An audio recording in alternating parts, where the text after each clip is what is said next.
Hello friends, welcome to my YouTube channel. তোমরা দেখছো spoken English with রিক। আর আজকের ক্লাসের অবজেক্টিভ হলো ফিউচার পারফেক্ট টেন্স। তাহলে দাদা, আজকে কি শুধু আমরা কনসেপ্টই বুঝবো? না ভাই, প্রতিদিনের মতনই আমরা প্রথমে কনসেপ্ট বুঝবো, তারপরে আমি তোমাদেরকে 100টা এক্সাম্পলসের একটা ফ্রি পিডিএফ দিয়ে দেবো। সেই পিডিএফ দিয়ে তোমরা প্র্যাকটিস করতে পারবে। ঠিক আছে ভাই? তাহলে চলো কনসেপ্টটা বুঝে নেওয়া যাক। চলো তাহলে আজকে আমরা কি শিখছি ভাই? আজকে আমরা শিখছি ফিউচার পারফেক্ট টেন্স। ফিউচার মানে কি ভাই?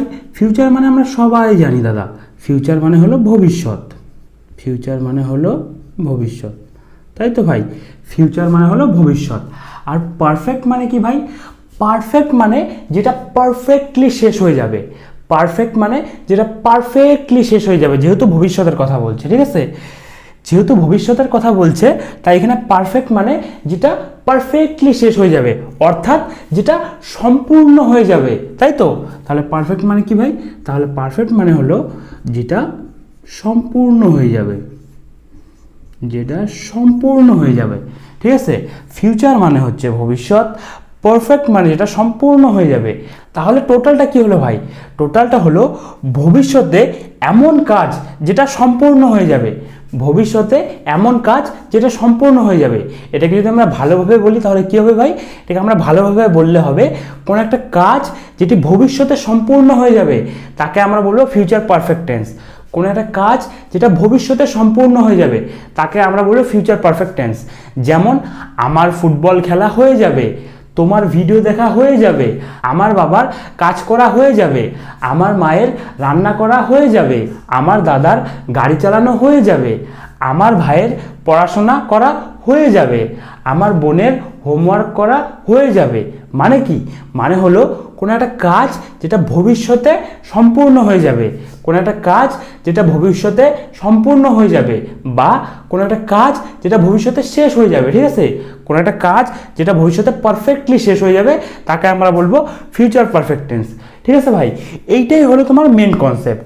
এবার এই কনসেপ্টের পাশেই একটা দাদা একটা ভাই আছে। ঠিক আছে? তাহলে চলো আমরা দু একটা এক্সাম্পলের মাধ্যমে ওই দাদা আর ভাইটাকে আমরা কিভাবে চিনবো সেটাও বুঝে নিই। চলো তাহলে দেখো, আমরা কি শিখলাম ভাই? আমরা শিখলাম কোনো একটা কাজ যেটা ভবিষ্যতে পারফেক্টলি শেষ হয়ে যাবে, অর্থাৎ কোনো একটা কাজ যেটা ভবিষ্যতে সম্পূর্ণ হয়ে যাবে তাকে তোমার বললে ফিউচার পারফেক্ট টেন্স। দেখো এক্সাম্পলটা কি আছে? আমার রান্না করা হয়ে যাবে। এটার থেকে আমি কি বুঝতে পারছি ভাই? আমার রান্না করা হয়ে যাবে তার মানে হতে পারে আমার 2 ঘন্টা পরে রান্না করা হয়ে যাবে, হতে পারে আমার সকালের মধ্যে রান্না করা হয়ে যাবে, আবার এমনও হতে পারে যে আমার রাতের মধ্যে রান্না করা হয়ে যাবে, অথবা এরকমও হতে পারে যে মনে করো আমি বলছি যে আমার আগামীকাল সকালের মধ্যে রান্না করা হয়ে যাবে।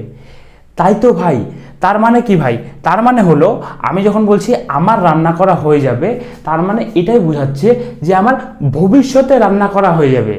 আর আমরা কি জানি ভাই? আমরা জানি কোনো একটা কাজ যেটা ভবিষ্যতে সম্পূর্ণ হয়ে যাবে তাকে তোমার কি বলবে ভাই? তাকে তোমার বলবে ফিউচার পারফেক্ট টেন্স। তাহলে বুঝলা? এটা হলো বুঝার 1 নাম্বার টেকনিক। ঠিক আছে? 2 নাম্বার আরেকটা টেকনিক আছে ভাই। 2 নাম্বার টেকনিক কি ভাই? 2 নাম্বার হলো ফিউচার পারফেক্ট টেন্স কাকে বলে ভাই? ফিউচার পারফেক্ট টেন্স বলে কোনো একটা কাজ কোনো কর্তার ভবিষ্যতে করা হয়ে যাবে। কোনো একটা কাজ কোনো কর্তার ভবিষ্যতে করা হয়ে যাবে তাকে তোমার বললো ফিউচার পারফেক্ট টেন্স। অর্থাৎ কি? কোনো একটা কাজ কোনো কর্তার ভবিষ্যতে শেষ করা হয়ে যাবে, তাই তো? কোনো একটা কাজ কোনো কর্তার ভবিষ্যতে শেষ করা হয়ে যাবে তাকে তোমার বললো ফিউচার পারফেক্ট টেন্স। যেমন যেমন আমার রান্না করা হয়ে যাবে, তোমার ফুটবল খেলা হয়ে যাবে, আমার ভাইয়ের হোমওয়ার্ক শেষ করা হয়ে যাবে। ঠিক আছে? তাহলে এখানে এক্সাম্পলটা কি আছে ভাই? এখানে এক্সাম্পলটা আছে আমার রান্না করা হয়ে যাবে। তার মানে কি ভাই? তার মানে হলো আমার ভবিষ্যতে রান্না করা হয়ে যাবে। আর আমরা জানি কোনো একটা কাজ কোনো কর্তার ভবিষ্যতে করা হয়ে যাবে, এমন বোঝালে কি ভাই? এমন বোঝালে হয় ফিউচার পারফেক্ট টেন্স। তাহলে এটা হয়ে গেল ফিউচার পারফেক্ট টেন্স। এই হলো ভাই 2টা নিয়ম। ঠিক আছে? ঘুরায় ফিরায় তোমাকে এই 2টা নিয়মই শিখতে হবে। আরেকটা নিয়ম আছে ফিউচার পারফেক্ট টেন্সে, সেটা হচ্ছে কনফিউশন করার নিয়ম। সেটা কি ভাই? সেটা হচ্ছে ফিউচার পারফেক্ট টেন্সের মধ্যে সময়ের উল্লেখ করা থাকবে। ঠিক আছে? ফিউচার পারফেক্ট টেন্সের মধ্যে সময়ের উল্লেখ করা থাকবে। যেমন এখানে মনে করো আমি লিখলাম যে আমার রান্না করা হয়ে যাবে, এই জায়গায় একটা সময়ের উল্লেখ করো। মনে করো এখানে মনে করো আমি বললাম যে আমার মনে করো সন্ধ্যার মধ্যে রান্না করা হয়ে যাবে। ঠিক আছে? আমার সন্ধ্যার মধ্যে রান্না করা হয়ে যাবে। তাহলে এটা কি ভাই? এটা হচ্ছে ফিউচার পারফেক্ট টেন্স। মানে কি ভাই? মানে হলো ভবিষ্যতে কোনো একটা নির্দিষ্ট সময়ের মধ্যে কোনো একটা কাজ হয়ে যাবে, তাকেও তোমার বলবে ফিউচার পারফেক্ট টেন্স। ভবিষ্যতে কোনো একটা কাজ শেষ হয়ে যাবে, তাকে তোমার বলবে ফিউচার পারফেক্ট টেন্স। ভবিষ্যতে কোনো একটা নির্দিষ্ট সময়ের মধ্যে কোনো একটা কাজ শেষ হয়ে যাবে, তাকেও তোমার বলবে ফিউচার পারফেক্ট টেন্স। বুঝলা দুইটা? প্রথম এক্সাম্পলটা আমার রান্না করা হয়ে যাবে, মানে ভবিষ্যতে করা হয়ে যাবে, তাই এটা ফিউচার পারফেক্ট টেন্স। তারপরে এক্সাম্পলটা দেখো, তারপরে এক্সাম্পলটা হবে আমার সন্ধ্যার মধ্যে রান্না করা হয়ে যাবে। তার মানে কি ভাই? তার মানে হলো আমার ভবিষ্যতে কোনো একটা নির্দিষ্ট সময়ের মধ্যে কাজটা করা হয়ে যাবে। তাহলে কি ভাই? তাহলে এটা হয়ে গেল তোমার ফিউচার পারফেক্ট টেন্স। ঠিক আছে? তাহলে এই হলো ভাই তোমার পুরো কনসেপ্ট। এবার এটা তো আমরা বুঝলাম বাংলাতে, তাই না ভাই? আর আমরা তো শিখছি ইংরেজি, তাহলে আমাদের বুঝতে হবে স্ট্রাকচার। তাহলে চলো আমরা স্ট্রাকচারটাও বুঝে নিই। চলো তাহলে দাদা এটা স্ট্রাকচার কি হবে? এটা স্ট্রাকচার একদমই সিম্পল ভাই। এটা স্ট্রাকচার হবে subject plus will have plus V3 plus object অথবা আদার ওয়ার্ড। ঠিক আছে? সাবজেক্ট কি দাদা? সাবজেক্ট হচ্ছে বাক্যে যে কাজটা করে সেই হলো সাবজেক্ট, অথবা তুমি এভাবেও মনে রাখতে পারো বাক্যে যার ব্যাপারে কথা বলা হয় সেই হলো সাবজেক্ট। যেমন মনে করো আমি যদি বলি আমার রান্না করা হয়ে যাবে, এখানে কার ব্যাপারে কথা বলা হচ্ছে? আমার ব্যাপারে। তাহলে সাবজেক্টকে, সাবজেক্ট হচ্ছে আমি। অথবা তুমি এইভাবে মনে রাখতে পারো আমার রান্না করা হয়ে যাবে, এখানে কাজটা কার করা হয়ে যাবে? আমার। তাহলে সাবজেক্টকে, সাবজেক্ট হচ্ছে আমি। তোমার রান্না করা হয়ে যাবে, সাবজেক্টকে ভাই, সাবজেক্ট হচ্ছে তুমি, যেহেতু তোমার ব্যাপারে কথা বলা হচ্ছে। তার রান্না করা হয়ে যাবে, তাহলে সাবজেক্টকে, সাবজেক্ট হচ্ছে সে। ঠিক আছে? তারপরে কী হবে ভাই? তারপরে হবে উইল হ্যাভ। এই উইল হ্যাভটা উইল হ্যাভের মতনই বসাই দেবা। ঠিক আছে? তারপরে কী হবে ভাই? তারপরে হবে V3। V3 মানে কি? V3 মানে হলো বাক্যে যে কাজটা করার কথা বলা হচ্ছে তার V3 ফর্মটা। মানে কি ভাই? মানে হলো যেমন মনে করো আমি যদি বলি আমার রান্না করা হয়ে যাবে, এখানে কোন কাজটা করার কথা বলা হচ্ছে? রান্না করা হয়ে যাবে, তাই তো? রান্না করার কাজটা করার কথা বলা হচ্ছে। এই প্রত্যেকটা কাজ মানেই হলো প্রত্যেকটা ভার্ব। এই প্রত্যেকটা ভার্বের 5টা করে ফর্ম আছে, V1, V2, V3, V4 আর V5।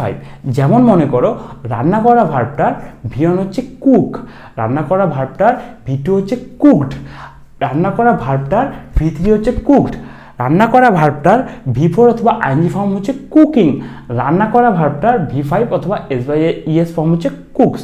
ঠিক আছে? এইখানে কী হবে ভাই? এখানে হবে V3 ফর্মটা। V3 কি ভাই? V3 হলো কুকড। ঠিক আছে? তারপরে কী হবে ভাই? তারপরে হবে অবজেক্ট অথবা আদার ওয়ার্ড। মানে কি? মানে হলো ভাই তুমি subject will have plus V3 অবধি ফিল করবা, বাদ বাকি যা পড়ে থাকবে সেটাই অবজেক্ট অথবা আদার ওয়ার্ডের জায়গায় বসায় দিবা। ঠিক আছে ভাই? তাহলে এই হলো তোমার স্ট্রাকচার। এবার চলো আমরা দু একটা এক্সাম্পলের মাধ্যমে ব্যাপারটা আরেকটু বোঝার চেষ্টা করি। চলো তাহলে দেখো আমরা কি শিখছি ভাই? আমরা শিখছি ফিউচার পারফেক্ট টেন্স। মানে কি? মানে হলো কোনো একটা কাজ কোনো কর্তার ভবিষ্যতে করা হয়ে যাবে এমন যখন বোঝানো হবে তখন তাকে তোমার বলবে ফিউচার পারফেক্ট টেন্স। এটার স্ট্রাকচার কী হবে ভাই? এটার স্ট্রাকচার হবে subject plus will have plus V3 plus object অথবা আদার ওয়ার্ড। ঠিক আছে? তাহলে চলো ট্রান্সলেশনগুলো করা যাক। চলো তাহলে দেখো প্রথম এক্সাম্পলটা কী আছে? প্রথম এক্সাম্পলটা আছে আমার মায়ের রান্না করা হয়ে যাবে। এটা আমরা কীভাবে বুঝলাম ফিউচার পারফেক্ট টেন্স? আমার মায়ের রান্না করা হয়ে যাবে তার মানে হলো দাদা যে আমার মার ভবিষ্যতে রান্না করা হয়ে যাবে। আর আমরা জানি কোনো একটা কাজ কোনো কর্তার ভবিষ্যতে করা হয়ে যাবে এমন বোঝালে হয় ফিউচার পারফেক্ট টেন্স, তাই এটা ফিউচার পারফেক্ট টেন্স। ঠিক আছে ভাই? তাহলে প্রথমে কী হবে ভাই? প্রথমে হবে সাবজেক্ট। সাবজেক্ট মানে কি? সাবজেক্ট মানে হলো বাক্যে যার ব্যাপারে কথা বলা হচ্ছে। আমার মায়ের রান্না করা হয়ে যাবে, এখানে কার ব্যাপারে কথা বলা হচ্ছে? আমার মায়ের ব্যাপারে। তাহলে সাবজেক্ট কে ভাই? সাবজেক্ট হচ্ছে আমার মা। আমার মায়ের ইংলিশ কি ভাই? আমার মায়ের ইংলিশ হচ্ছে মাই মাদার। ঠিক আছে? বসা দিলাম মাই মাদার। তারপরে কী হবে ভাই? তারপরে হবে দাদা উইল হ্যাভ। উইল হ্যাভটা কী হবে ভাই? উইল হ্যাভটা উইল হ্যাভের মতো বসাই দেবো। ঠিক আছে? তারপরে কী হবে ভাই? তারপরে হবে V3। V3 মানে কি? V3 মানে হলো যেই কাজটা করার কথা বলা হচ্ছে তার থার্ড ফর্মটা। এখানে কোন কাজটা করার কথা বলা হচ্ছে ভাই? এখানে আমার মায়ের রান্না করা হয়ে যাবে, এখানে কোন কাজটা করার কথা বলা হচ্ছে? রান্না করা কাজটা করার কথা বলা হচ্ছে, তাই তো? রান্না করার ইংলিশ কি ভাই? রান্না করার ইংলিশ হচ্ছে কুক। আর কুকের V3 ফর্ম কি ভাই? কুকের V3 ফর্ম হচ্ছে কুকড। ঠিক আছে? তাহলে হয়ে গেল মাই মাদার উইল হ্যাভ কুকড। তারপরে কী হবে ভাই, তারপরে হবে অবজেক্ট অথবা আদার ওয়ার্ড। মানে কি, মানে হলো V3 অবধি ফিল করব, যার পরে থাকবে সেটা অবজেক্ট অথবা আদার ওয়ার্ড। চলো দেখি আর কি পড়ে আছে। দেখো, আমার মায়ের ইংলিশ চলে আসছে মাই মাদার, রান্না করা ইংলিশ চলে আসছে কুকড, হয়ে যাবে এটা হচ্ছে তোমার হেল্পিং ভার্ব হিসাবে চলে আসছে উইল হ্যাভ। আর কি বাকি কিছু আছে ভাই? না দাদা, আর বাকি কিছু নেই। যেহেতু আর বাকি কিছু নেই, তাহলে আমাদের অবজেক্ট অথবা আদার ওয়ার্ড বসানোরও দরকার নেই, ঠিক আছে? যদি এখানে থাকতো যে আমার মায়ের ভাত রান্না করা হয়ে যাবে, তাহলে আমরা বসাইতাম my mother will have cooked rice. আমার মায়ের বিরিয়ানি রান্না করা হয়ে যাবে, my mother will have cooked biryani, ঠিক আছে? তারপরে এক্সাম্পলটা দেখো, তারপরে এক্সাম্পলটা কী আছে? তারপরে এক্সাম্পলটা আছে আমার ইংরেজি শেখা হয়ে যাবে। মানে কি ভাই? মানে হলো আমার ভবিষ্যতে ইংরেজি শেখা হয়ে যাবে। আমার ইংরেজি শেখা হয়ে যাবে মানে কি? হতে পারে আমার 1 মাস পরে ইংরেজি শেখা হয়ে যাবে, বা হতে পারে আমার 1 বছর পরে ইংরেজি শেখা হয়ে যাবে, বা হতে পারে আমার 6 মাস পরে ইংরেজি শেখা হয়ে যাবে, বা হতে পারে আমার আগামীকাল ইংরেজি শেখা হয়ে যাবে। কিন্তু যখন আমরা বলছি যে আমার ইংরেজি শেখা হয়ে যাবে, তার মানে এটাই বোঝাচ্ছে যে আমার কাজটা ভবিষ্যতে শেষ করা হয়ে যাবে। আর আমরা কি জানি ভাই? আমরা জানি দাদা, কোনো একটা কাজ কোনো কথা ভবিষ্যতে করা হয়ে যাবে, এমন বোঝালে হয় ফিউচার পারফেক্ট টেন্স। তাহলে এটা কি ভাই? এটা হলো ফিউচার পারফেক্ট টেন্স।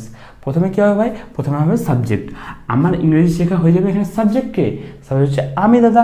কেন ভাই আমি সাবজেক্ট? কারণ আমার ব্যাপারে কথা বলা হচ্ছে, তাই আমি সাবজেক্ট। ঠিক আছে ভাই। তারপরে কী হবে ভাই? তারপরে হবে উইল হ্যাভ। উইল হ্যাভটা উইল হ্যাভের মতো বসাই দাও, ঠিক আছে? তারপরে কী হবে ভাই? তারপরে হবে V3। V3 মানে কি? V3 মানে হলো যে কাজটা করার কথা বলা হচ্ছে তার থার্ড ফর্মটা, অর্থাৎ তার V3 ফর্মটা। এখানে কোন কাজটা করার কথা বলা হচ্ছে? আমার ইংরেজি শেখা হয়ে যাবে। এখানে কোন কাজটা করার কথা বলা হচ্ছে ভাই? শেখা হয়ে যাবে, অর্থাৎ শেখা কাজটা করার কথা বলা হচ্ছে। শেখা ইংলিশ কি ভাই? শেখা ইংলিশ লার্নড। লার্নের থার্ড ফর্ম হচ্ছে লার্নড, ঠিক আছে? তারপরে কী হবে ভাই? তারপরে হবে অবজেক্ট অথবা আদার ওয়ার্ড। মানে কি? মানে হলো V3 অবধি ফিল করব, যেটা পড়ে থাকবে সেটা হচ্ছে অবজেক্ট অথবা আদার ওয়ার্ড। চলো দেখি আর কি পড়ে আছে। দেখো, আমার ইংলিশ চলে আসছে আই, ঠিক আছে? শেখা হয়ে যাবে, ঠিক আছে? এটার জন্য চলে আসছে লার্নড। উইল হ্যাভটা হেল্পিং ভার্ব হিসেবে চলে আসছে। আর বাকি কি আছে ভাই? বাকি আছে ইংরেজি। ইংরেজি ইংলিশ কি ভাই? ইংরেজি ইংলিশ হচ্ছে ইংলিশ, বসা দিলাম ইংলিশ। তাহলে আমার ইংরেজি শেখা হয়ে যাবে I will have learned English. এখানে যদি থাকতো তোমার ইংরেজি শেখা হয়ে যাবে you will have learned English. তার ইংরেজি শেখা হয়ে যাবে he will have learned English, ঠিক আছে? তাহলে টোটালটা কী হলো ভাই? টোটালটা হলো কোনো একটা কাজ কোনো কর্তার শেষ করা হয়ে যাবে। যেমন আমার মায়ের রান্না করা হয়ে যাবে, তাই এটা হয়ে গেলো ফিউচার পারফেক্ট টেন্স। আমার ইংরেজি শেখা হয়ে যাবে, তাই এটা হয়ে গেলো ফিউচার পারফেক্ট টেন্স। এটা তো আমাদের 1 নাম্বার রুলস। 2 নাম্বার আমরা আরেকটা কি শিখছিলাম ভাই? 2 নাম্বার আরেকটা আমরা শিখছিলাম দাদা, ভবিষ্যতে কোনো একটা নির্দিষ্ট সময়ের মধ্যে কোনো একটা কাজ করা হয়ে যাবে এমন যদি বোঝানো হয়, তখনও ফিউচার পারফেক্ট টেন্স ব্যবহার করা হবে। আরেকবার শোনো, ভবিষ্যতে কোনো একটা নির্দিষ্ট সময়ের মধ্যে কোনো একটা কাজ করা হয়ে যাবে, ভবিষ্যতে কোনো একটা নির্দিষ্ট সময়ের মধ্যে কোনো একটা কাজ করা হয়ে যাবে এমন যদি বোঝানো হয়, তখন তাকে তোমার ফিউচার পারফেক্ট টেন্স বলে। যেমন দেখো, আমার মায়ের রান্না করা হয়ে যাবে, এখানে একটা সময় উল্লেখ করি। মনে করো আমার মায়ের সন্ধ্যার মধ্যে, ঠিক আছে? আমার মায়ের সন্ধ্যার মধ্যে রান্না করা হয়ে যাবে। আমার মায়ের সন্ধ্যার মধ্যে রান্না করা হয়ে যাবে, অর্থাৎ ভবিষ্যতে কোনো একটা নির্দিষ্ট সময়ের মধ্যে কোনো একটা কাজ করা হয়ে যাবে এমন বোঝালেও হয় ফিউচার পারফেক্ট টেন্স। তাহলে এটা ফিউচার পারফেক্ট টেন্স। তাহলে আর কি হবে ভাই? তাহলে হবে মাই মাদার উইল হ্যাভ কুকড। এই সন্ধ্যার মধ্যে জন্য কি হবে ভাই? বাই ইভিনিং, ঠিক আছে? তুমি সব সময় মনে রাখবে, আমরা ফিউচার পারফেক্টের সময় যখন সময় উল্লেখ করি তখন আমরা বাই ব্যবহার করি বেশিরভাগ ক্ষেত্রেই, ঠিক আছে? ফিউচার পারফেক্ট টেন্সে যখনই সময় উল্লেখ করি সেক্ষেত্রে আমরা বাই ব্যবহার করি, ঠিক আছে? তারপরের এক্সাম্পলটা কী ছিল ভাই? তারপরের এক্সাম্পলটা ছিল আমার ইংরেজি শেখা হয়ে যাবে। এবার মনে করো আমি এখানে একটা সময় উল্লেখ করব। কি সময় উল্লেখ করব? যে আমি মনে করো বললাম আমার 10টার মধ্যে, ঠিক আছে? আমার রাত 10টার মধ্যে ইংরেজি শেখা হয়ে যাবে, ঠিক আছে? আমার রাত 10টার মধ্যে, আমার রাত 10টার মধ্যে আমার রাত 10টার মধ্যে ইংরেজি শেখা হয়ে যাবে। তাহলে এটা কীভাবে ফিউচার পারফেক্ট টেন্স? আমরা জানি দাদা কোনো একটা কাজ কোনো কর্তার ভবিষ্যতে কোনো একটা নির্দিষ্ট সময়ের মধ্যে শেষ করা হয়ে যাবে, এমন বোঝানো হয় ফিউচার পারফেক্ট টেন্স।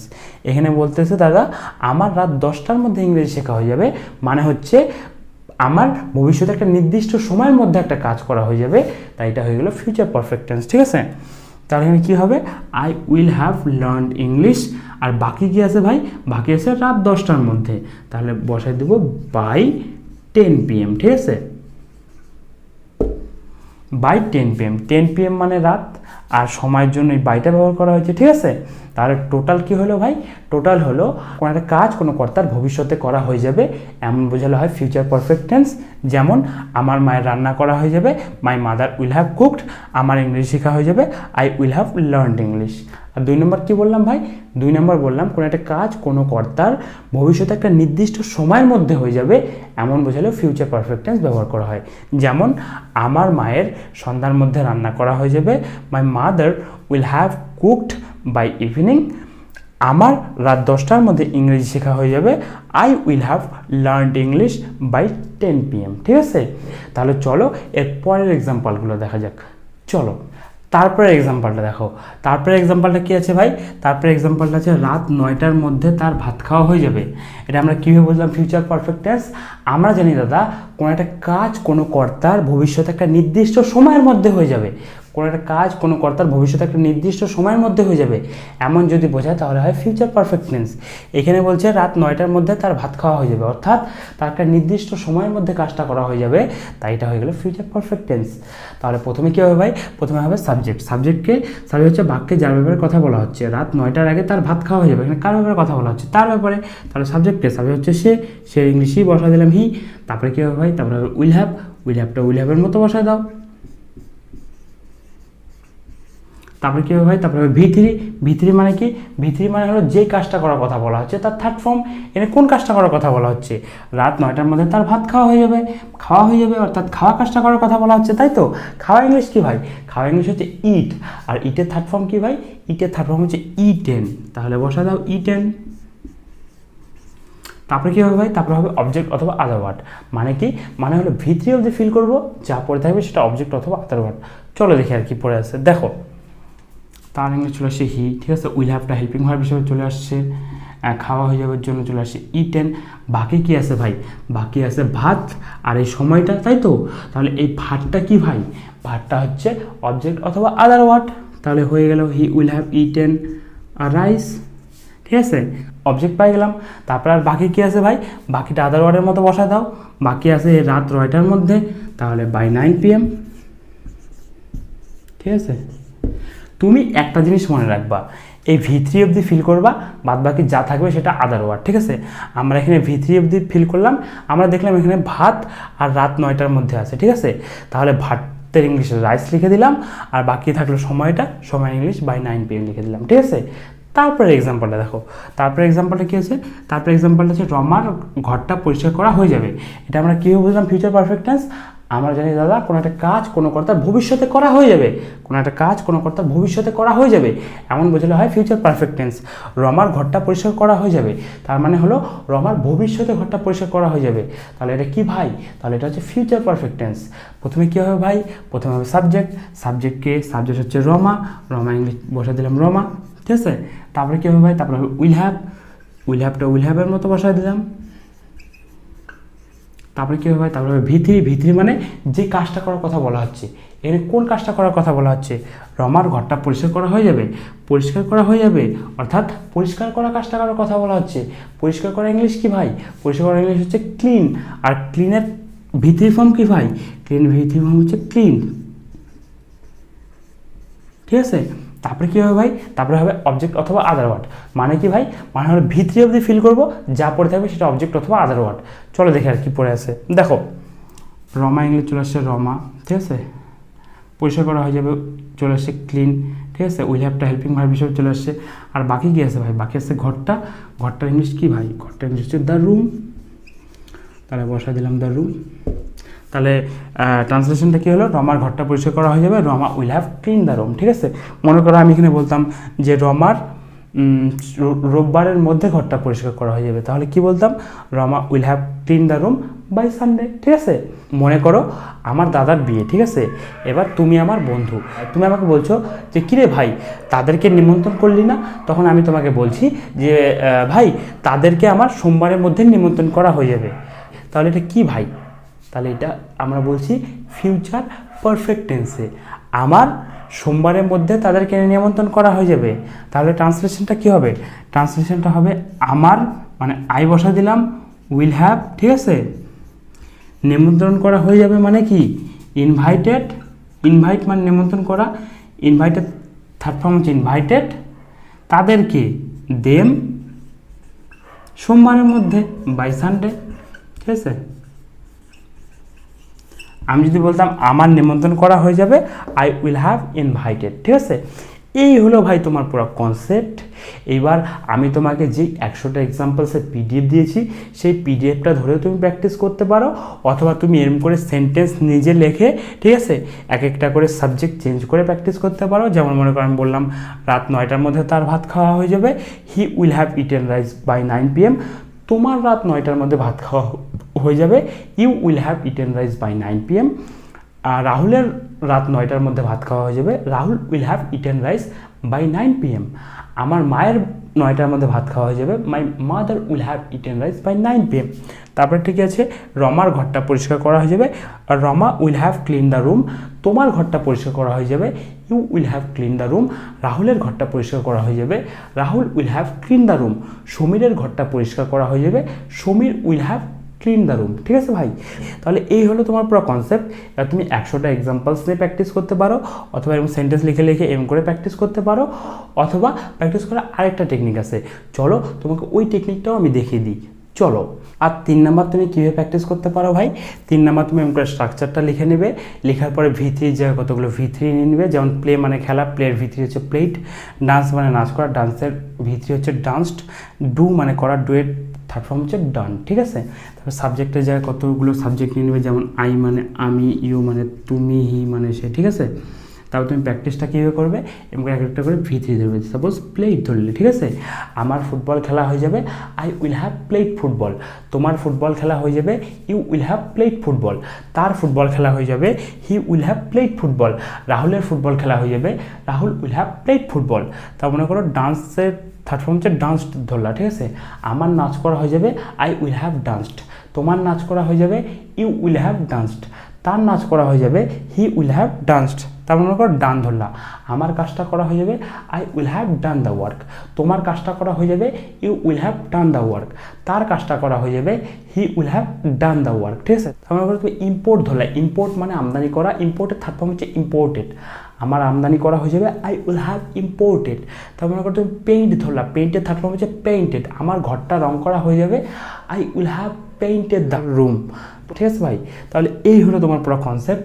বা তুমি এমনও বলতে পারো এইটুকু কনসেপ্টই মেনলি আমাদের প্রয়োজন পড়ে। ঠিক আছে, এর বাইরেও আরেকটা কনসেপ্ট আছে যেটা আমাদের প্রয়োজন পড়ে না, তাও যদি তুমি শিখতে চাও আমি শিখিয়ে দিচ্ছি। যেমন মনে করো ভবিষ্যতে দুটো কাজের কথা বলবে। যেমন মনে করো আমি বললাম যে তুমি সেখানে পৌঁছানোর আগেই আমি সেখানে পৌঁছে যাব।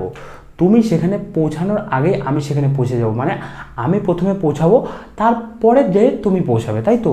তাহলে প্রথমে কে পৌঁছাবে ভাই? প্রথমে আমি পৌঁছাবো।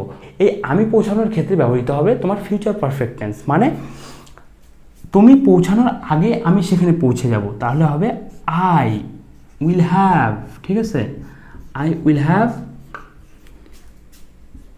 রিচ দেয়ার। আমি সেখানে পৌঁছে যাব তুমি পৌঁছানোর আগেই, বিফোর ইউ কাম। এখানে দুইটাই ফিউচারের কথা বলছে, যে তুমি পৌঁছানোর আগে আমি সেখানে পৌঁছে যাব, মানে আমি প্রথমে পৌঁছাবো তারপরে তুমি পৌঁছাবে। তার মানে যেটা অধিকতর ভবিষ্যৎ, মানে যেটা প্রথমে হবে তার ক্ষেত্রে আমরা ব্যবহার করবো ফিউচার পারফেক্ট টেন্স, আর বাকিটার ক্ষেত্রে ব্যবহার করবো আমরা প্রেজেন্ট ইনডেফিনিট। তোমাকে আমি আরেকটা এক্সাম্পল দিচ্ছি। মনে করো আমি বললাম ডাক্তার আসার আগেই রোগীটি মারা যাবে। তাহলে প্রথমে কোন কাজটা হবে? প্রথমে রোগীটা মারা যাবে, তারপরে ডাক্তার আসবে, তাই তো? তাহলে এখানে কি হবে? তাহলে এখানে হবে the patient will have died. রোগীটা আগে মারা যাবে, তারপরে ডাক্তার আসবে, ঠিক আছে? ডাক্তার আসার আগেই রোগীটি মারা যাবে, তাহলে the patient will have died before doctor comes, ঠিক আছে? মানে future perfect plus present indefinite. এটা যদি তুমি না বুঝো, এটা অত মনে রাখার দরকার নাই, ঠিক আছে? এটা আমাদের অত কাজে লাগে না। যাই হোক, যাতে তোমাদের কনফিউশন না থাকে কোনো জায়গায় দেখলে, তাই আমি তোমাদেরকে একটু বলে দিলাম, ঠিক আছে? তাহলে এই হলো ভাই তোমার পুরো কনসেপ্ট। এবার তোমার যদি বুঝতে কোথাও অসুবিধা হয়, তাহলে তুমি আমাকে কমেন্টের মাধ্যমে জানাও, আমি যত তাড়াতাড়ি সম্ভব তোমাকে রিপ্লাই দেওয়ার চেষ্টা করব, ঠিক আছে ভাই? তাহলে আজকের জন্য এটুকুই, থ্যাংক ইউ।